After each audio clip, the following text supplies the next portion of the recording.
Iyabo Ojo ẹ̀rọ ìlú tó bá ti sọ́dọ̀dọ̀ kò lè rojú o láéláé Labake Olododo. Ilé tí o bá ti sọ́dọ̀dọ̀ kò lè rojú o láéláé Labake Olododo. Ẹgbẹ́ tí o bá ti sọ́dọ̀dọ̀ kò lè rojú o láéláé Labake Olododo. But ìròyìn ò dáàbò ìyẹn kan lọ wá ti bọ́ síta ní sinimá. Àwọn olùdókòwò àti gbogbo akẹgbẹ́ mi àjọwà ní indọ́sítírì àṣetì òní máa bá wa o. Ọlọ́run á jẹ́ tí gbogbo wa máa ṣàṣeyọrí. Nínú aláṣeyọrí máa ń gbé ọ̀rọ̀. Báwo wọ́n lánàá oṣù Ramadan káwa ni? Gbogbo tó ń jẹ́ kálukú tó ń tọrọ tí ò tí ì kú.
Iyabo Ojo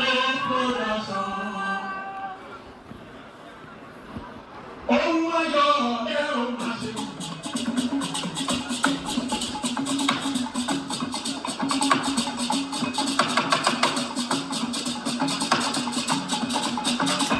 Ohun ayọ̀ ẹ̀rọ máa ṣe gbogbo ẹbí Iyabo Ojo.